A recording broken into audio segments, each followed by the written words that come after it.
This is the ongoing tale of a bunch of guardsmen who got drafted into the Inquisition after their regiment was reduced to a mere 37 men by a combination of orcs, heretics, more orcs, Tyranids, and, of course, their own leadership.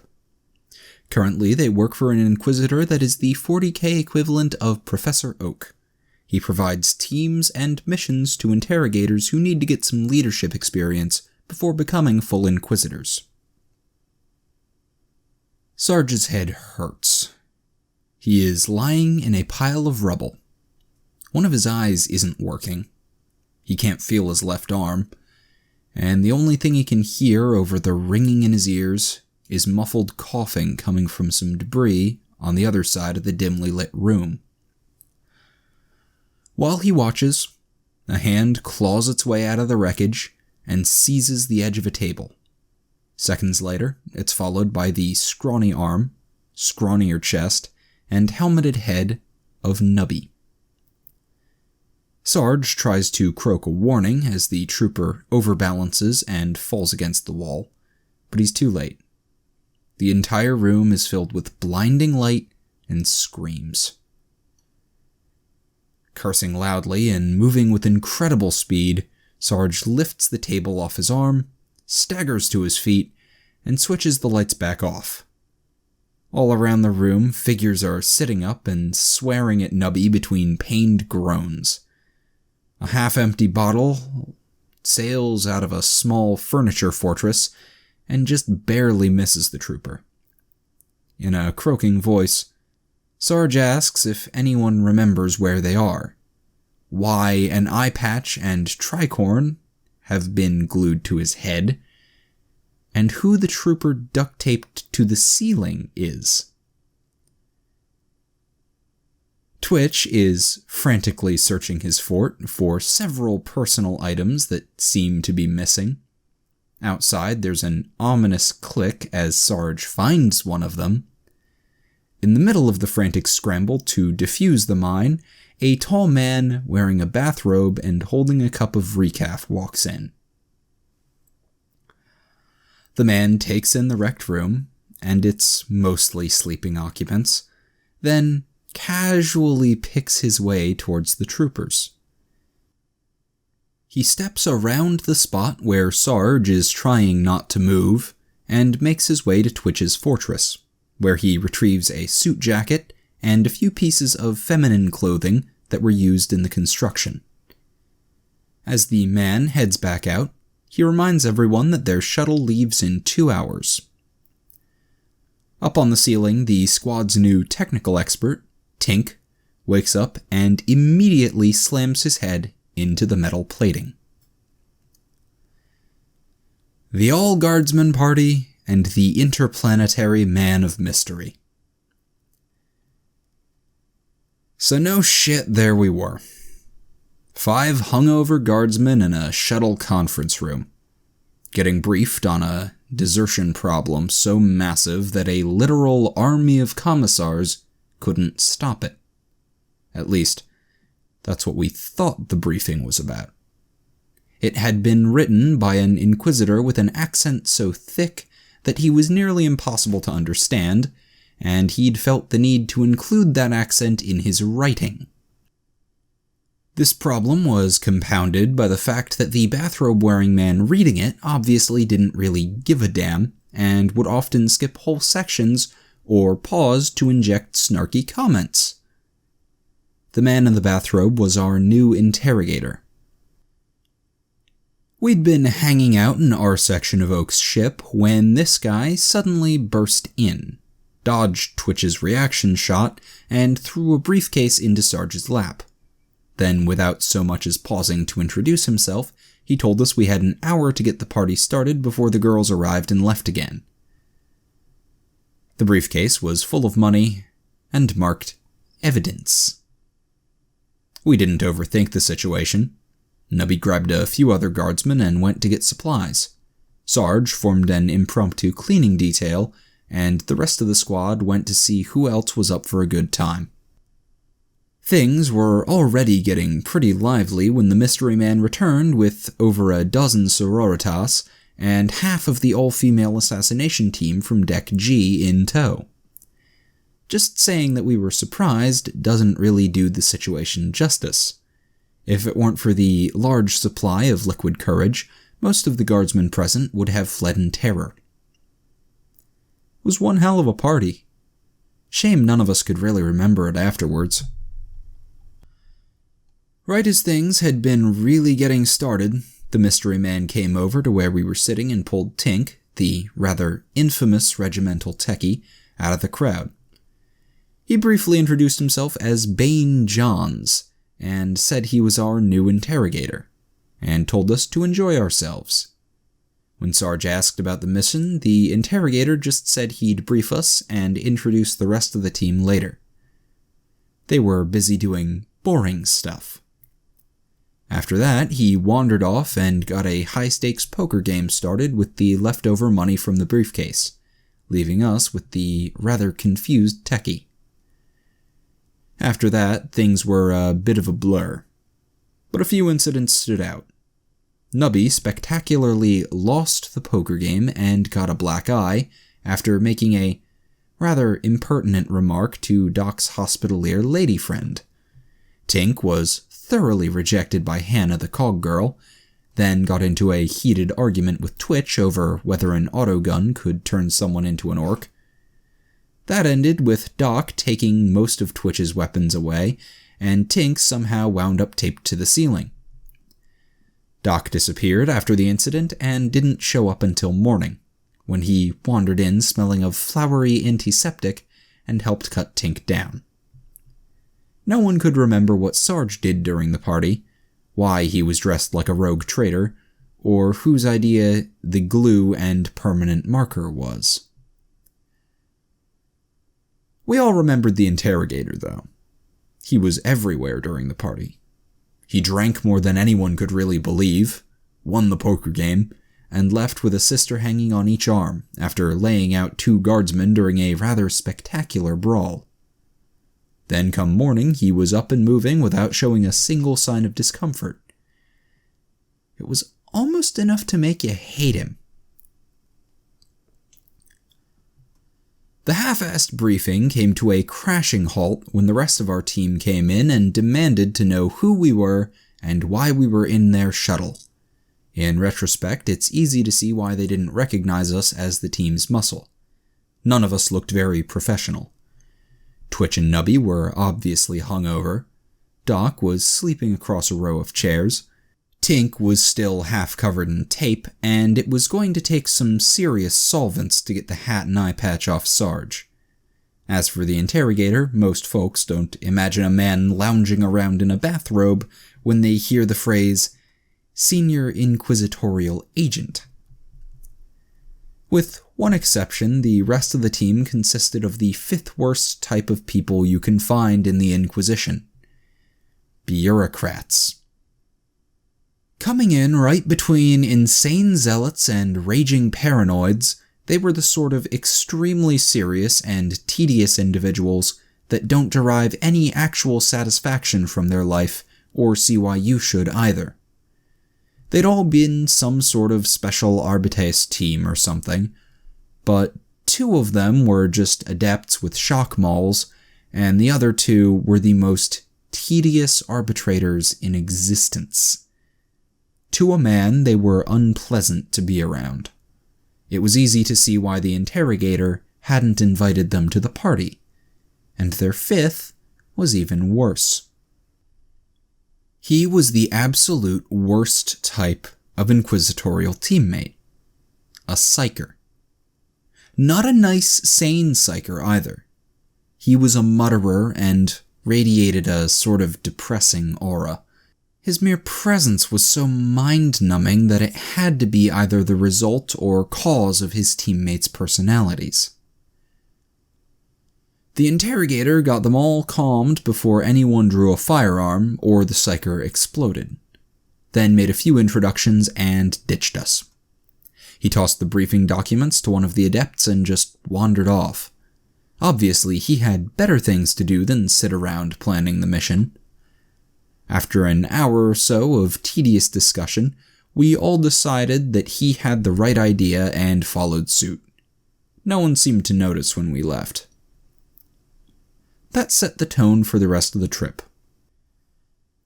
None of us had any desire to spend more time around the Grey Brigade than absolutely necessary, and that included the interrogator.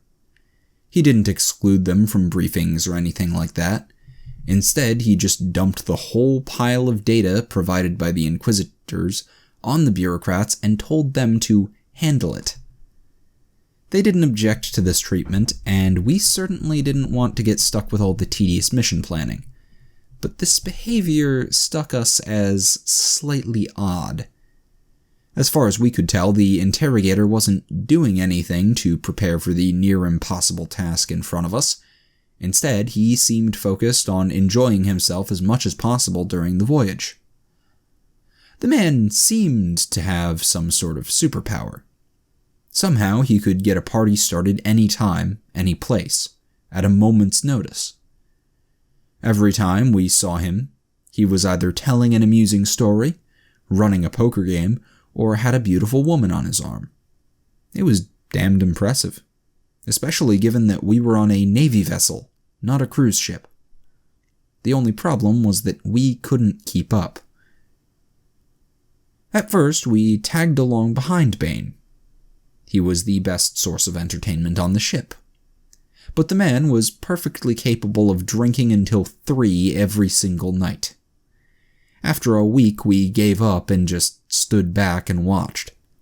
It was mind-boggling, and in Doc's professional opinion, the man wasn't human. We couldn't hold that against the interrogator, though.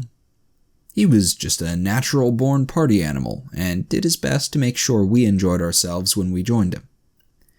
But it was vaguely worrying that he was the one in charge of the mission.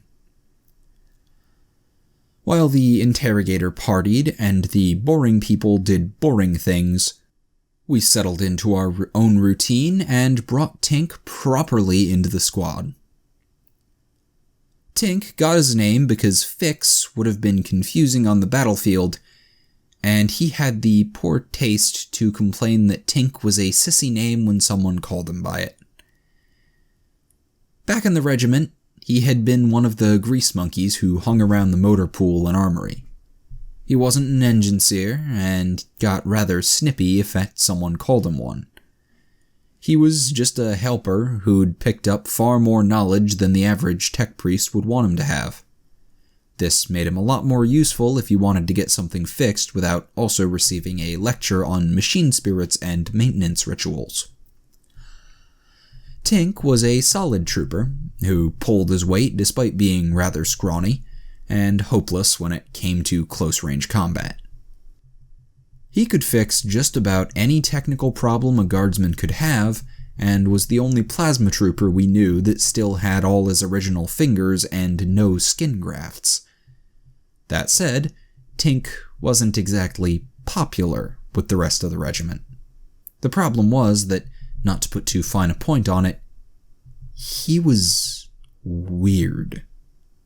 The man had some serious issues with tech priests. Couldn't keep his mouth shut. Was nearly as bad as Nubby when it came to respecting personal property, and while he liked to say he had an affinity for technology, the rest of us just called it a fetish. Prior to joining us, he had been part of a team that was, as far as we knew, still alive and pulling guard duty at some research facility. When Doc and Sarge tried to get more info about why he wasn't still with them, all they got was some dark muttering about hidebound reactionary dinosaurs standing in the way of true science, and sexual harassment. No one felt the need to press further. Aside from the interrogators' parties and the occasional meeting with the Arbites, we kept to ourselves during the trip, which isn't to say that we just lazed around. From the sound of things, we were headed into a combat zone, and that's not a safe place for someone who's not prepared for a fight.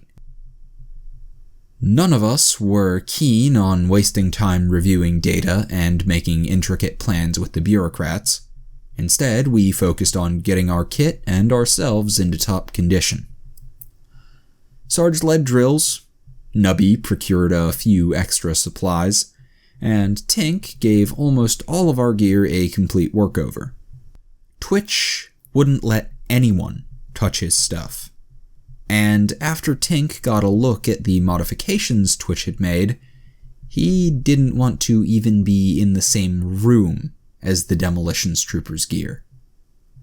Finally, Doc, who was rather enthusiastic about his teaching skills after the last mission, decided to get together a few group exercises with the rest of the team. At first, everyone assured him that they were perfectly competent and had better things to do. But after enough wheedling, everyone just agreed to shut him up. The whole team formed up in a half-full cargo bay, and Doc handed out laser weapons with training packs. It was going to be a few simple scrimmages with mixed teams to familiarize everyone and build morale. It did not build morale. It wasn't a complete shambles, like some exercises we'd seen, but the Arbite team didn't want to be there, and the Psyker's aura made us all pissy. Little fuck-ups kept happening, there were some injuries, and whenever the interrogator joined in, his team would win. Mostly everyone blamed the training lasguns. They were utter shit and jammed on every other shot. There was also the fact that none of us could really get serious in a fight like this. We wanted to fight dirty and use explosives, and the Arbites didn't want to fight at all. Nothing was going right.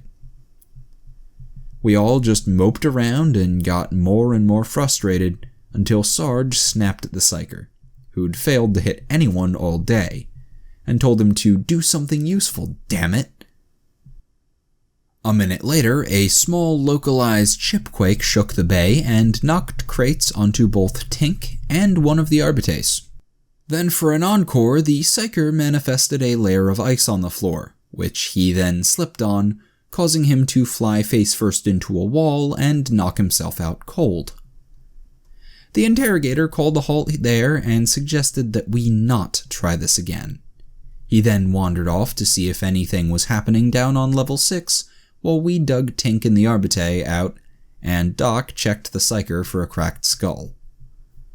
Perhaps unfairly, the Psyker got most of the blame for that shit show, and from then on we called him Fumbles. This did not seem to make him any more depressed than usual. We didn't spend much time hanging around in orbit once we reached the planet. A shuttle brought us down to a very fancy lounge where we were greeted by the similarly posh Inquisitor who had requested our team's assistance. We'd worked with the man before and knew him by the moniker Rupert. Before his promotion, he'd commanded 2 of our missions, which, despite being relatively successful, had both ended with him losing an arm to what might be called excessive enthusiasm. We were happy to see him. Between his political connections, combat prowess, and jovial demeanor, he was the best direct supervisor we'd been given. Hard to understand, though. He usually needed his supernaturally competent Batman, Alfred, to act as translator and general nursemaid. To our complete lack of surprise, our new interrogator hit it off wonderfully with the Inquisitor. Both Bane and the Rupert spent the evening drinking and telling tales of ridiculous heroism. While they swapped stories, Alfred quietly led the more serious members of our team off for a real briefing which Tink, due to his poor understanding of the standard Imperial Guard protocol of not it, was also forced to attend. The rest of us joined our interrogator for an enjoyable evening of good stories and better brandy. Of course, before we could really get started, the techie came back and dragged the rest of us into the briefing. And not because he wanted us to suffer with him, or needed help taking notes and tracking our squad's responsibilities. As we made our way to the briefing, Twink quietly asked us if Alfred had a history of cruel practical jokes and if, just hypothetically, Oak would accept "we're not suicidal idiots" as a reason for abandoning a mission. None of us had really gotten into the whole mission planning thing with the rest of the team. We figured they'd tell us anything we really needed to know when the time came. Doc and Sarge had taken a few peeks at the reports the Adepts were putting together, but most of the info we had was from the original mission brief. We knew that we were fighting the Orcs for this planet, for some unspecified reason. We knew that things weren't going well. And we knew that something about the amount of soldiers deserting here had drawn the Inquisition's attention. What we hadn't known was that the Rupert was the 4th Inquisitor sent here to sort things out, and that 2 of Oak's interrogator teams had died here as well. Just to reiterate, this mission had already killed dozens of experienced inquisitorial agents and 3 full-blown Inquisitors. 1 dead Inquisitor might have been understandable, but 3 was just ludicrous. The second 2, at least, must have known that someone was gunning for them, and they'd still been wasted without anything to show for it. 3 of the nastiest buggers this side of Terra had come here, with their entire retinues and all their inquisitorial authority, and died horribly. Now it was our turn. Of course, we found it odd that the Rupert, who had all the self-preservation instinct of a lemming, was still alive. Alfred explained that he had personally foiled over a dozen assassination attempts, and that anything overt was being blocked by the Inquisitor's numerous political connections with the local brass. There were 3 regiments camped around the mansion, and a pair of frigates were undergoing repairs in synchronous orbit directly overhead. Apparently, the other Inquisitors had either operated discreetly and died discreetly, or had demanded protection and been surprised by how quickly unpopularity can get you killed in a war zone. Sometimes it pays to be every senior officer's cousin, schoolmate, comrade, or drinking buddy. While this was all quite interesting, especially Alfred's descriptions of the messy ways the other teams had died, we were all left with a big question. Why the hell were we here? If the Rupert had managed to survive and make progress where all the other Inquisitors had died, what did he need our team for? None of us were happy with the Batman's answer. The Inquisitor had decided that the local guard command structure was so incredibly corrupt that he just had to sort it out personally. This meant that he wouldn't be able to devote his full attention to investigating the desertions, so he needed some trusty subordinates to do it for him. Specifically, he wanted old sweats with conkers for dodgy business and plenty of vim. Some stalwart lads who can keep mum and don't get the collywobs when the fur flies. Which apparently meant us and whatever interrogator and teammates Oak decided to send along. How anyone could apply the phrase, keep mum to our interrogator, stalwart to nubby or twitch, or vim to our incredibly drab teammates was a mystery. But there we were. So, while the Rupert did whatever the hell he was going to do about the corruption in the brass, we were going to be sent out to do a job that had already killed several far more competent teams.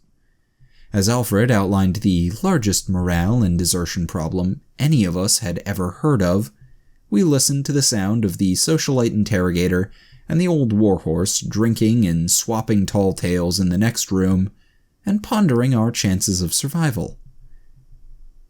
None of us were very optimistic. The Rupert provided rooms for our team in the mansion he'd commandeered, but we didn't get much time to enjoy them. Under any of our previous interrogators, There would have been some intel gathering and basic plan forming, which is to say someone else would do that while we kept our heads down. But Bane didn't seem keen on sitting around. He burst into our rooms wearing his damned bathrobe and neatly avoided all of Twitch's traps, at an ungodly hour, and told us to gear up for a trip to the battlefield. Sarge tried to ask the interrogator just what the hell we'd be doing up at the front, but the man just vaguely said that everything would work out, then wandered off before any of us could navigate the minefield in front of the door. Less than an hour later, we were all sitting in a flyer, watching Twink as he frantically went through the manual and poked at the controls. The interrogator sat in his seat and cheerfully deflected and ignored the frantic questions from the rest of the team about where we were going and why we were going there. For our part, we'd accepted that he wasn't going to tell us anything and just grabbed our usual kits and strapped in for the ride. Except for Twitch. He had what might be called his orc loadout on. No one sat near him, and the 2 seats he'd piled with explosives and weapons. After a few minutes, there was a shout of success from the cockpit, and the flyer's engines began to warm up. A second later, there was another shout from the co-pilot Alfred had found for us, followed by a loud crackling sound as the nose gun went off and burned a neat hole in the side of the mansion. There was a short, mostly whispered argument between the 2 pilots, and Tink came out from the cockpit. Got our destination coordinates from the laughing interrogator, then settled into the co-pilot's former seat. As we flew, Tink passed Sarge a data slate with a tack map of our destination. We were headed to a spot supposedly just a few clicks behind our lines, near one of the larger ongoing battles. Supposedly was the key word. Alfred, or one of the Rupert's adepts, had shaded the whole area and labeled it lines partially collapsed, incredibly porous, possible desertion hotspot, expect enemy patrols and only enter in force. Struggling to keep the incredulity out of his voice, Sarge asked Bane why we were heading into a contested zone with only 11 men and what he hoped to accomplish. The interrogator ignored the first question and told Sarge that we were going to find some deserters and, he snickered to himself here, interrogate them. Everyone just sort of sat there and stared at him. The only reason Sarge didn't start bawling him out for the sheer stupidity of this idea was that the Arbite and the other 2 adepts beat him to it. There was a long and very polite argument about how tactically sound an expedition into contested territory for no reason other than the capture of a few deserters was, especially considered that the local commissariat had put together several penal legions of them already. Unfortunately, all the arguments and criticism just ran off the interrogator like water. He sat there and repeatedly assured everyone that he could handle any problems and that whatever random schmuck we found would have all the information we'd need. Sarge abandoned the discussion to go plan landing with Tink, while Doc and Nubby started pulling some extra munitions out of Twitch's piles. At the back of the ship, the psyker morosely told everyone that he'd foreseen our horrible deaths. Twitch proceeded to get in an argument with him about whether we'd all die to deserters, orcs, or orcs disguised as deserters.